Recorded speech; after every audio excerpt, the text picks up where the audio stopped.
Bonjour, voilà, celle-là je ne l'avais pas encore faite, hein. Dans la voiture directement. Où suis-je? Ben, je vous le dirai pas. Je suis en train de voyager. Euh, et donc un petit clin d'œil, parce qu'il y a 3 mois, avec mon frère, ben, on testait la réouverture des frontières. Le 15 juin, ben, cette fois-ci, je teste la... Je teste un peu si le nord est toujours aussi nordique, mais il fait beau. Mais je dis pas où je suis. Donc je vais vous lire, comme il y a 3 mois, des extraits d'œil ouvert, œil fermé. Juste ce texte-là. On dit de Moïse qu'il revint des cimes électriques du Sinaï, avec le regard incendié de celui qui a vu un Dieu. Les bras chargés de nouveaux principes et l'estomac vide de toute forme de nourriture. On lui proposa alors un peu de vin et un peu de pain. L'invitèrent à dîner à peu près 40 familles. Au terme, on lui offrit une danse, des chants et une invocation à la fertilité du peuple élu. En nombre, ils avaient sacrifié leurs bijoux pour lui faire ce cadeau, une création collective, un magnifique veau d'or. Souvenir et exorcisme d'un passé qui n'était pas si éloigné.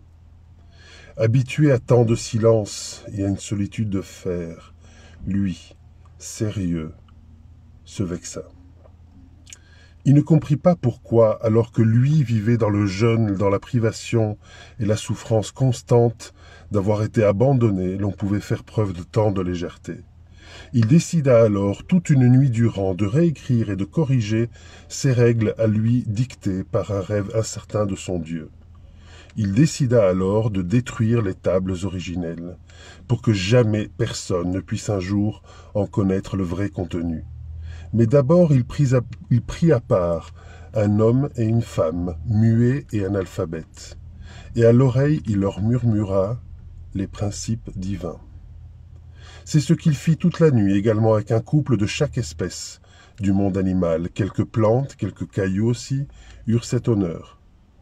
Aujourd'hui, le monde, un certain monde, notre monde, continue de perpétrer cette séparation entre le sacré vivable et le sacré invisible, nous, au milieu de ces deux réalités. L'ascension au ciel intérieur adviendra. Mais combien de temps gâché à ne pas danser, à ne pas vivre la fête, combien de siècles encore à critiquer, à se dessécher, à attendre demain pour vivre. Devons-nous vraiment pour cela attendre que les muets parlent, que les pierres se transforment en êtres ailés? Non. À présent, j'invoque le droit à une vie meilleure et plus légère. Dans le cœur d'or de mon moi, le désir de danser n'a pas de répit. Flèche rapide la conscience, quand les mains pleines, les yeux pleins, pour savourer, capter un vide qui se remplit de soi. Et alors, danse, crée, vis, aime, cours ou marche, c'est selon, trébuche, relève-toi. La vie, poésie, te veut, toi aussi. Bonne journée.